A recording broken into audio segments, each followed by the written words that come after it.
Hello everyone, कैसे हो सारे। आई होप कि आप सभी एकदम ठीक होंगे, स्वस्थ होंगे, मस्त होंगे और अपनी पढ़ाई में एकदम व्यस्त होंगे। Welcome to AVM study hub. और आज हम करने वाले हैं तुम्हारी क्लास 9th साइंस की एनसीईआरटी बुक का चैप्टर 3 जो कि है एटम्स एंड मॉलिक्यूल्स। ठीक है, आज है इसका लेक्चर नंबर 9 और लेक्चर नंबर 8 तक, 1 से लेकर 8 तक हमने क्या क्या डिस्कस कर लिया है उसको एक बार मैं रिवाइज करवा देता हूँ तुम्हें जल्दी से, शुरुआत के 2 से 3 मिनट में। लेक्चर नंबर 1 में हमने इस चैप्टर की इंट्रोडक्शन पढ़ी। इंट्रोडक्शन में हमने सबसे पहले तो एटम्स और मॉलिक्यूल्स का मतलब समझा, थोड़ा सा आइडिया लिया, मतलब बहुत ज़्यादा डिटेल में नहीं पर थोड़ा आइडिया ले लिया कि एटम मॉलिक्यूल होते क्या हैं, ताकि इस चैप्टर में थोड़ी सी ब्रीफ इंट्रोडक्शन हमें मिल जाए कि हम करने क्या वाले हैं। उसके बाद एनसीईआरटी के अकॉर्डिंग हमने इस चैप्टर की डिटेल इंट्रोडक्शन को शुरू करा, जिसमें हमने देखा कि ग्रीक फिलोसोफर्स का इसके बारे में क्या कहना था, फिर इंडियन फिलोसोफर्स का क्या कहना था, फिर हमने देखा कि साइंटिस्ट्स की जब एंट्री हुई इस चीज़ में, इन सब चीज़ों को जानने के लिए, तो उन्होंने क्या क्या किया। इन सब चीज़ों को डिटेल में इंट्रोडक्शन में हमने पढ़ लिया। एटम्स और मॉलिक्यूल्स वगैरह के बारे में भी हमने काफ़ी बातें करी थी उसमें। लेक्चर नंबर 2 में हमने लॉज ऑफ केमिकल कॉम्बिनेशन के ऊपर चर्चा करी। लॉज होते हैं साइंस में बनाए गए कुछ रूल्स या नियम कुछ कॉन्सेप्ट्स के लिए। केमिकल कॉम्बिनेशन का मतलब होता है 2 या 2 से ज़्यादा केमिकल्स का आपस में जुड़ना, 2 या 2 से ज़्यादा एटम्स या एलिमेंट्स का आपस में कंबाइन होना और कुछ नया प्रोडक्ट बना देना, कुछ नई चीज़ बना देना, वो केमिकल कॉम्बिनेशन है।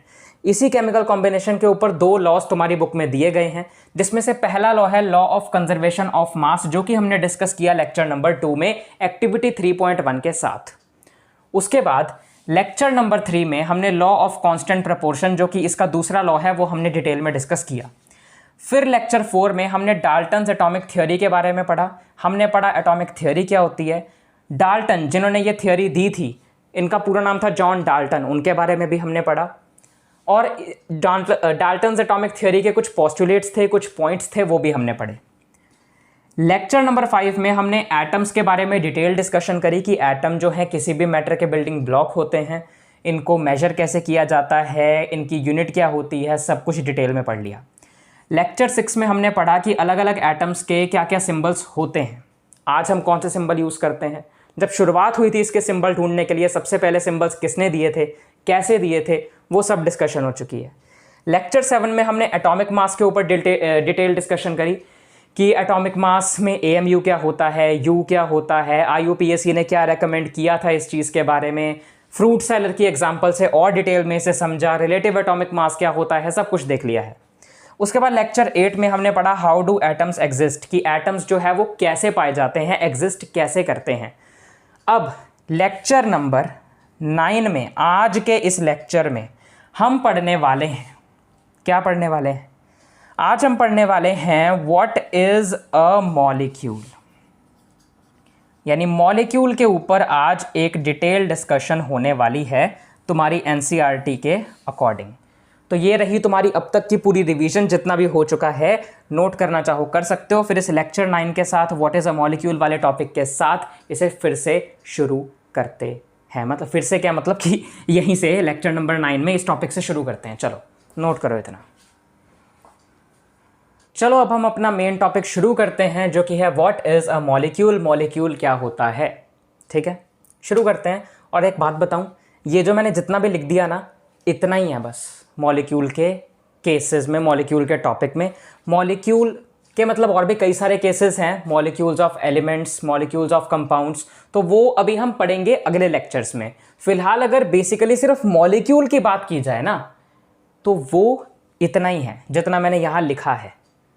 तो पढ़ते हैं अभी। मॉलिक्यूल होता क्या है। मॉलिक्यूल होता है एक ग्रुप। किनका ग्रुप, 2 या 2 से ज्यादा एटम्स का ग्रुप, जो कि आपस में केमिकली जुड़े हुए होते हैं, केमिकली बॉन्डेड टुगेदर, और बहुत ही टाइटली ये आपस में एक साथ जुड़े हुए होते हैं, 2 या 2 से ज्यादा एटम्स, अट्रैक्टिव फोर्सेस की मदद से। अट्रैक्टिव फोर्सेस मतलब ऐसी फोर्सेस, ऐसी ताकत जो एक दूसरे के पास खींचती हैं, अट्रैक्ट करती हैं। तो ऐसे ही 2 या 2 से ज़्यादा एटम्स जो हैं आपस में बहुत टाइटली केमिकली अट्रैक्टिव फोर्सेस की मदद से जुड़े हुए होते हैं। और इन्हीं को 2 या 2 से ज़्यादा एटम्स को जो केमिकली बॉन्डेड आपस में जुड़ जाते हैं, इसी को कहते हैं मॉलिक्यूल। ठीक है, उसके बाद ये जो मॉलिक्यूल है ये एक स्मॉलेस्ट यूनिट होती है, सबसे छोटी यूनिट होती है किसी भी एलिमेंट या कंपाउंड की, जो कि उस एलिमेंट या कंपाउंड की हर प्रॉपर्टी को शो करता है। जैसे कि फॉर एग्जांपल एक एलिमेंट के अंदर बहुत सारे एटम्स होते हैं, बहुत सारे मॉलिक्यूल्स होते हैं, वैसे किसी एक कंपाउंड के अंदर बहुत सारे एटम्स, बहुत सारे मॉलिक्यूल्स होते हैं। ठीक है, तो ऐसे ही जिस भी एलिमेंट या जिस भी कंपाउंड का ये मॉलिक्यूल होगा, उस एटम या उस एलिमेंट या उस कंपाउंड का, मैं दोबारा बोलता हूं, जिस भी एलिमेंट या कंपाउंड का ये मॉलिक्यूल होगा, उस एलिमेंट या कंपाउंड की सारी प्रॉपर्टीज ये मॉलिक्यूल शो करेगा। और एक मॉलिक्यूल जो है वो किसी एक एलिमेंट या कंपाउंड का सबसे छोटा, सबसे स्मॉलेस्ट यूनिट होता है।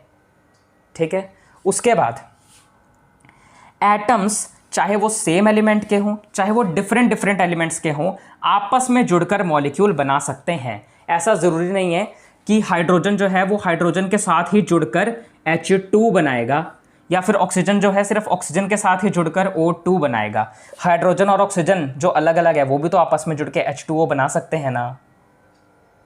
वही तो, ज़रूरी थोड़ी है कि सेम तरह के एटम ही आपस में जुड़कर कुछ बनाएंगे मॉलिक्यूल।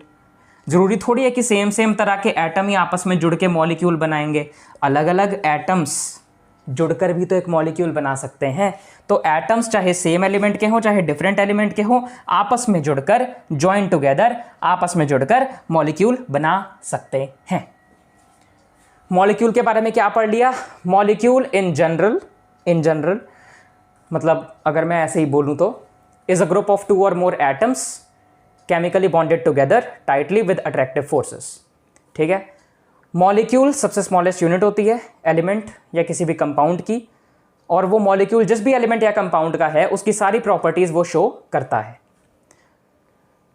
एटम्स चाहे वो सेम एलिमेंट के हो चाहे डिफरेंट एलिमेंट के हो, फर्क नहीं पड़ता, आपस में जुड़ के मॉलिक्यूल बना देते हैं। This is all about the molecules. Topic खत्म। इसके बाद मॉलिक्यूल्स ऑफ एलिमेंट्स वाला एक टॉपिक है, उसे हम नेक्स्ट लेक्चर में डिस्कस करेंगे।